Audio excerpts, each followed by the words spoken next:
Welcome. You've arrived so soon.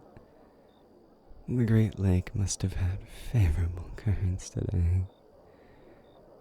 It's so good to finally meet you. Why, what a kind thing to say. I've been told many times that I'm pleasing to the eye, but I've always assumed it was because I'm royalty. It's gratifying to hear it from someone who isn't one of my subjects. Or, rather, my parents' subjects.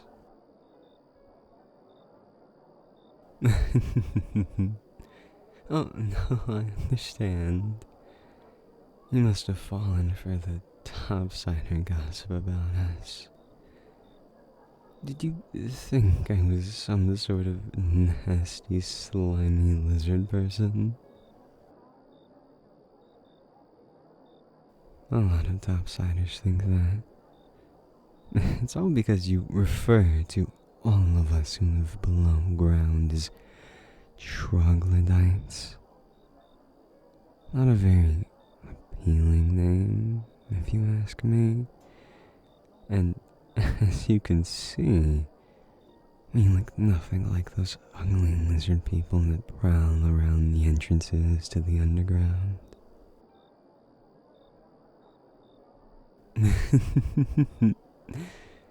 Does that mean that when we were exchanging letters, you were picturing me as some disgusting creature? How noble of you to have written such sweet words, though you imagined me that way.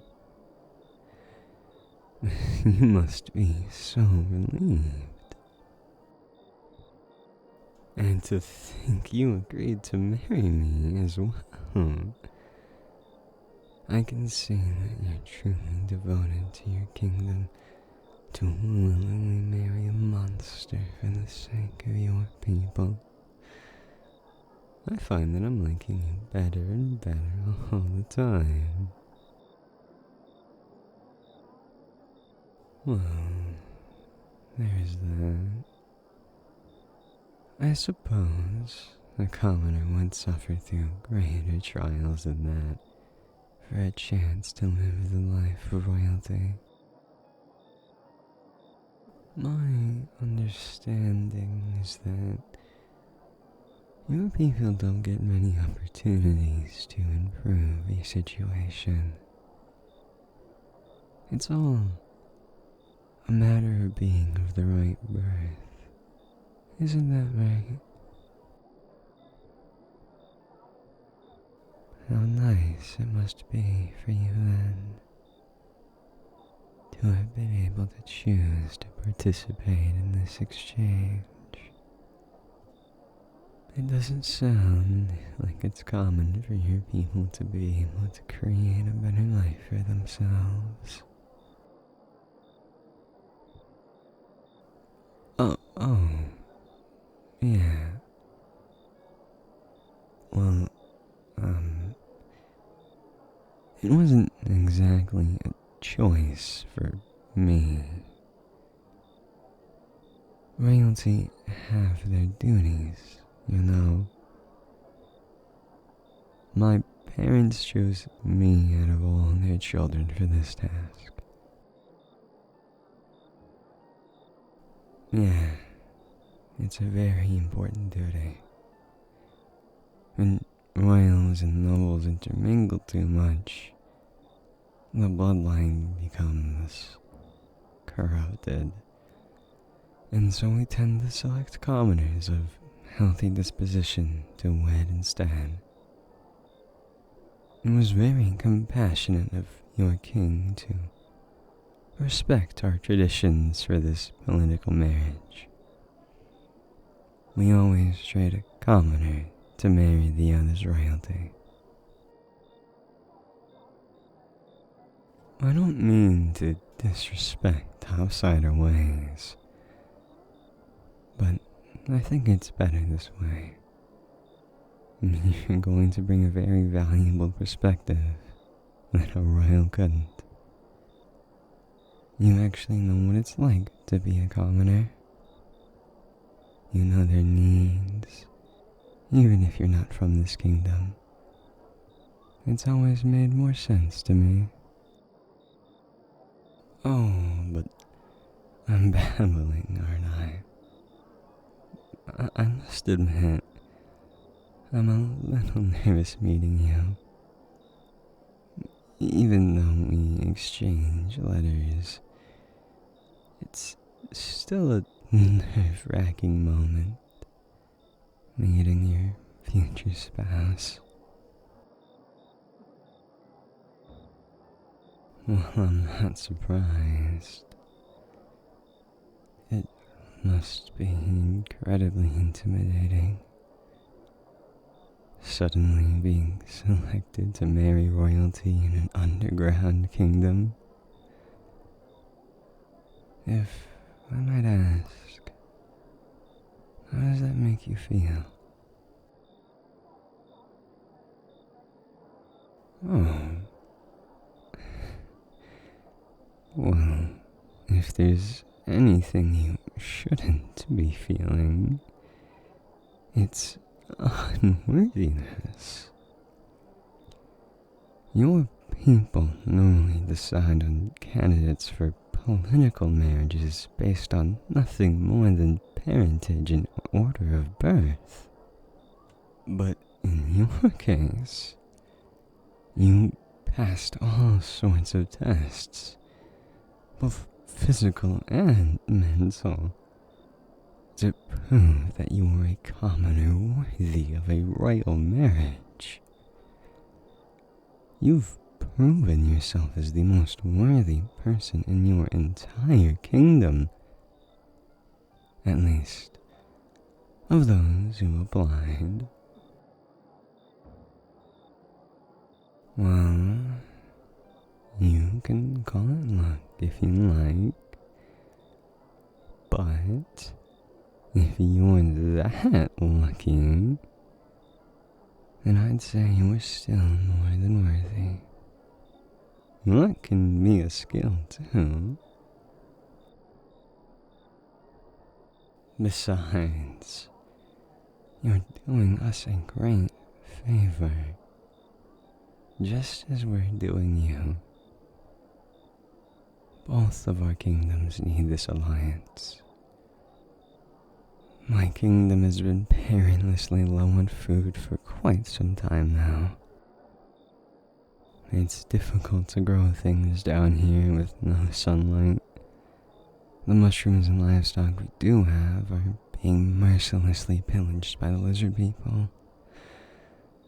So trade with you for your plentiful crops will be absolutely life-changing. And then, of course, you'll need our high-quality ores and stone.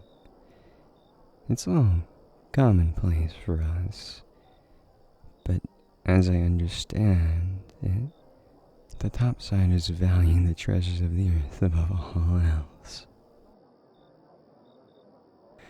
I say all that to say this. You've proven yourself, and you're doing something crucial on behalf of both our peoples. You're wonderful, dear. Tell me a bit about yourself. Our letters were so formal, all about arranging the wedding. I suppose we don't technically have to know each other well enough for the marriage to happen, but I'd prefer it, wouldn't you? What does your family do?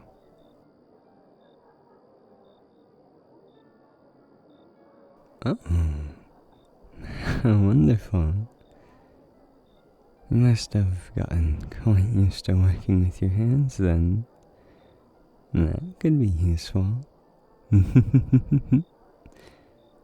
Nothing.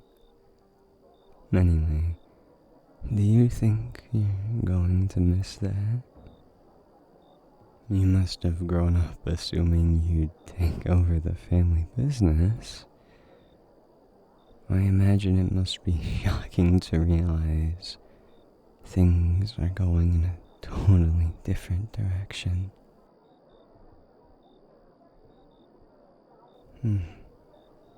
I suppose I can understand that. That seems to be something that royalty and commoners have in common. Things tend to get decided for you. Any chance to make a decision for yourself should be treasured, even if it's unexpected.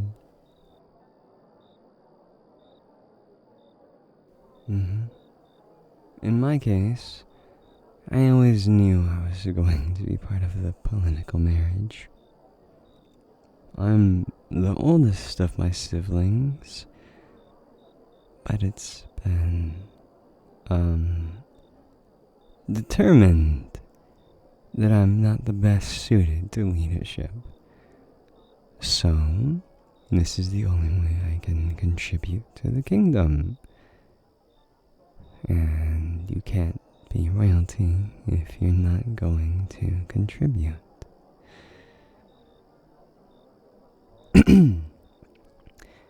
Oh, but I wouldn't say I'm unlucky.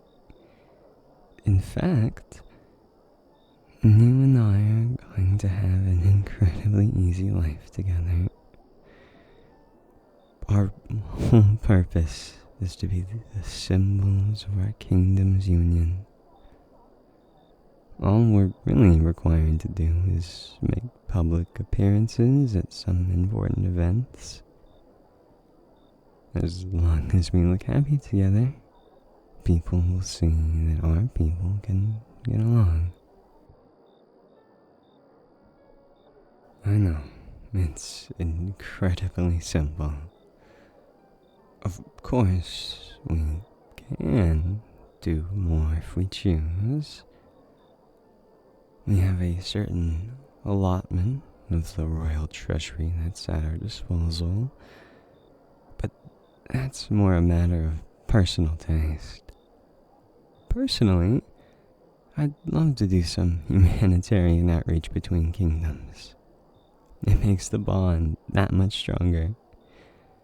I don't intend to merely laze around in luxury just because I've been relegated to the lowest role a royal can get. Oh, dear. I think I said something I shouldn't have. I'm so sorry. I don't mean to imply that marrying you is beneath me. It has nothing to do with you as a person. It's just, in my kingdom, all the princes and princesses are given land and responsibilities based on their potential. For me to be given no land at all, the easiest possible job, it speaks volumes about what my parents think of me. It's as if they're saying, the only thing we think you're capable of is smiling in public and not cheating on your spouse.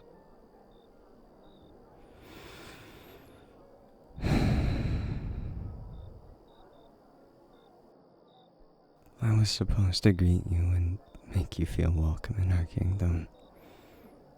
And yet, here I am, burdening you with my own self-pity. Perhaps my parents aren't so wrong about me.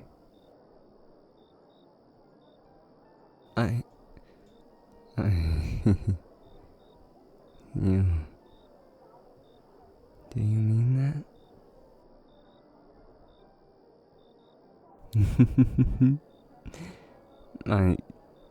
Well, nobody's ever made me blush like that before. I'll be honest, I assumed all your letters had actually been penned by someone your king hired to make a good impression. I hadn't considered that you might actually be that charming.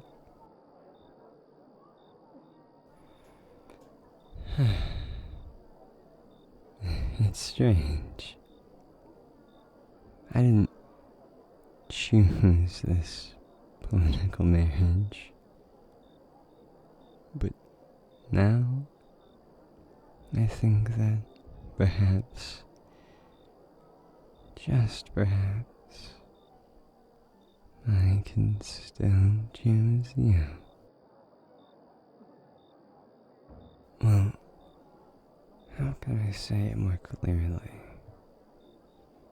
We've only just met, but I think that if we'd met under different circumstances, I could have decided I wanted to marry you anyway. You're sweet and charming. I know just from your passing tests that you're healthy and intelligent. Maybe you don't see it this way because of your birth, but you're quite the specimen.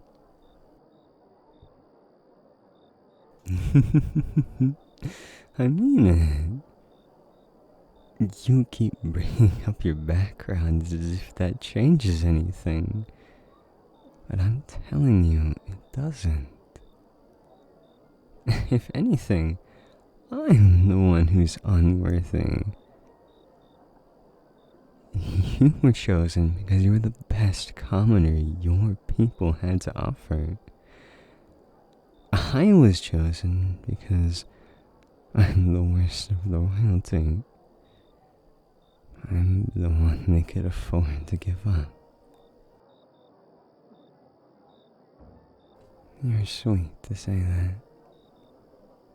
Why don't we both agree not to say such things about ourselves? Let's just say that we're each bringing something to the marriage, and we're both doing something important for our peoples.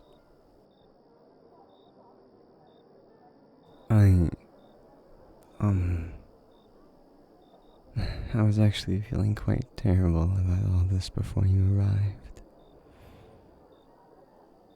I hated the fact I was chosen for this union. But seeing that you're so likable, I suppose it's not so bad. I may not technically be able to refuse the marriage, but perhaps that doesn't mean that I can't embrace you for my spouse of my own accord. In that case, let's make this formal. Will you marry me?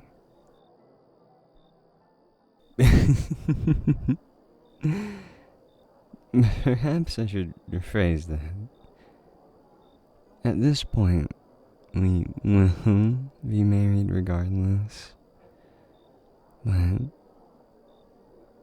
do you want to marry me?